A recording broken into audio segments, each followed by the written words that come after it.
Konsep dasar anak autis.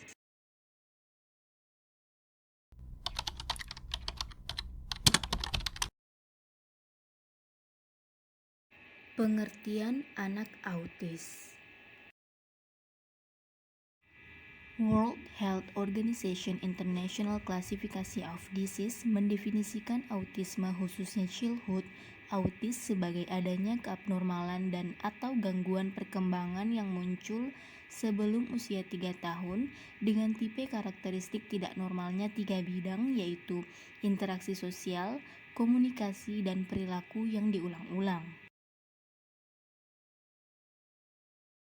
Karakteristik anak autis. Pertama, karakteristik interaksi sosial. Kedua, karakteristik dalam komunikasi. Ketiga, karakteristik dalam perilaku dan pola bermain. Dan yang keempat, karakteristik kognitif.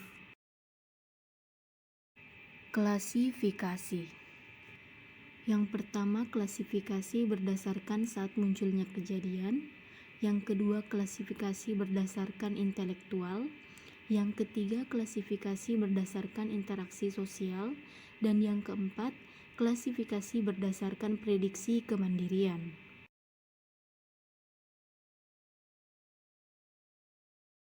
Faktor penyebab.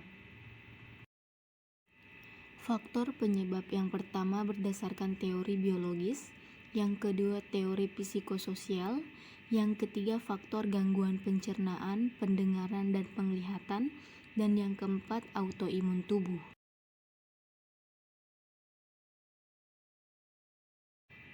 Penanganan. Beberapa penanganan yang telah dikembangkan untuk membantu anak autis antara lain: yang pertama terapi tingkah laku, yang kedua terapi bicara, yang ketiga pendidikan berkebutuhan khusus, yang keempat terapi okupasi, dan yang kelima terapi medikamentosa atau obat.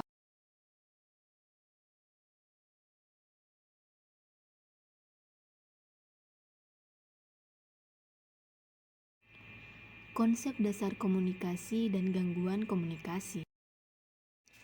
Komunikasi.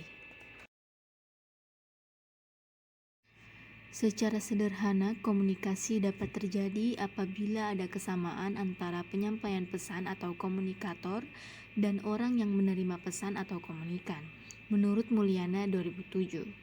Oleh sebab itu, komunikasi bergantung pada kemampuan kita untuk dapat memahami satu dengan yang lainnya. Tujuan komunikasi menurut Arwani tahun 2002. Yang pertama, memberikan pemahaman kepada komunikan. Yang kedua, memahami orang lain. Yang ketiga, supaya gagasan dapat diterima orang lain. Dan yang keempat, menggerakkan orang lain untuk melakukan sesuatu. Prinsip komunikasi. Yang pertama, komunikasi harus memiliki tujuan dan maksud yang jelas sehingga bisa dipahami oleh orang lain. Yang kedua, setiap pelaku komunikasi mempunyai potensi komunikasi meskipun seseorang tersebut tidak menyampaikan sepatah kata pun kepada orang lain. Yang ketiga, komunikasi mengandung dimensi isi. Yang keempat, komunikasi dikatakan mengandung dimensi hubungan. Dan yang kelima, komunikasi dipengaruhi oleh dimensi ruang dan waktu. Bentuk komunikasi terdiri dari aggressive communication, passive communication, dan assertive communication. Berikut ini merupakan proses komunikasi. Gangguan komunikasi. Kategori dalam gangguan komunikasi yaitu gangguan bahasa ekspresif, gangguan bahasa campuran ekspresif, gangguan fonologis, dan gagap, di mana masing-masing gangguan ini mempengaruhi fungsi akademik pada anak.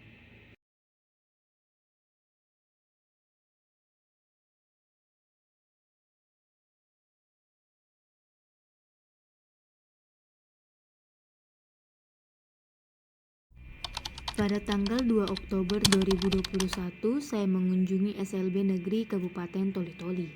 Di Kabupaten Toli-Toli ini hanya memiliki satu SLB saja. Di sana saya bertemu dengan Ibu Sri, salah satu wali kelas 3 anak autis. Saya melakukan wawancara dengan Ibu Sri, dan Ibu Sri mengenalkan Hafiz kepada saya. Lalu saya bertanya kepada Ibu Sri, apakah Hafiz mempunyai surat keterangan dokter yang menyatakan bahwa Hafiz merupakan anak autis? Kemudian Ibu Sri mengatakan, masyarakat di Kabupaten Toli-Toli ini masih sangat awam mengenai anak disabilitas. Bahkan, dokter khusus bagi disabilitas itu sendiri tidak ada di Kabupaten Toli-Toli. Begitupun dengan terapis. Jadi, saat masuk di SDLB Negeri Toli-Toli ini, Ibu Hafiz menceritakan bagaimana ciri-ciri Hafiz dan perkembangan Hafiz kepada kepala sekolah. Kemudian kepala sekolah juga melakukan penilaian terhadap Hafiz. Dan Hafiz memang memperlihatkan ciri-ciri anak autis. Hafiz selalu menolak atau menghindari kontak mata dengan orang lain. Hafiz juga belum dapat berbicara karena kemampuan berbicaranya masih sangat terbatas. Hanya mengetahui kata mama, papa, dan oto atau mobil. Setelah mendengar penjelasan dari Ibu Sri, saya meminta kontak Ibu Hafiz agar dapat bertemu dan melakukan wawancara.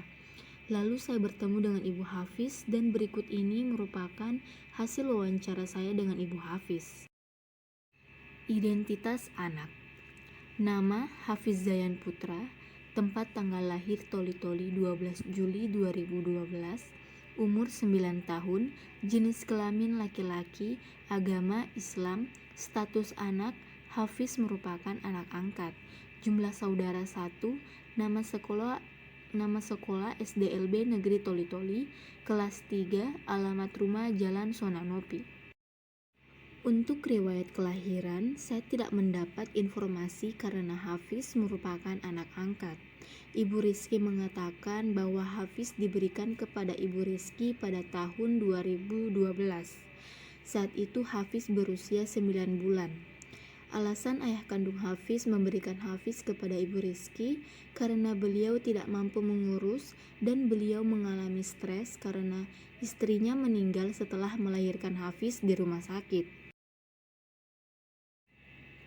Toilet training.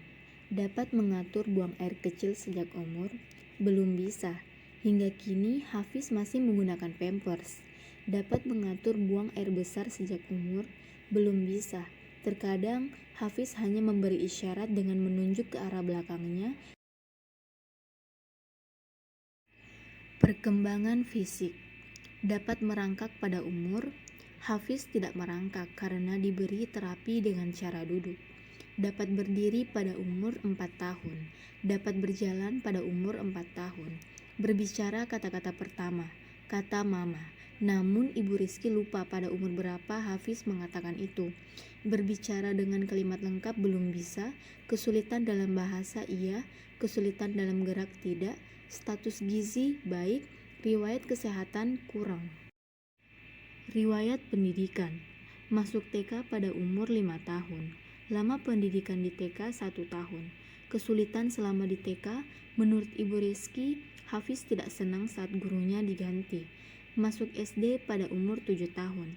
Kesulitan selama di SD, menurut Ibu Rizky, Hafiz tidak senang terlalu lama berada di dalam ruangan. Begitupun juga menurut Ibu Sri, Hafiz tidak senang terlalu lama berada di dalam ruangan.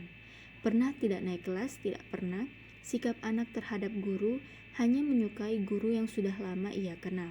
Namun saat melihat guru lain dia akan tantrum. Sikap anak terhadap sekolah, senang pergi sekolah. Kelebihan anak memiliki daya ingat yang kuat.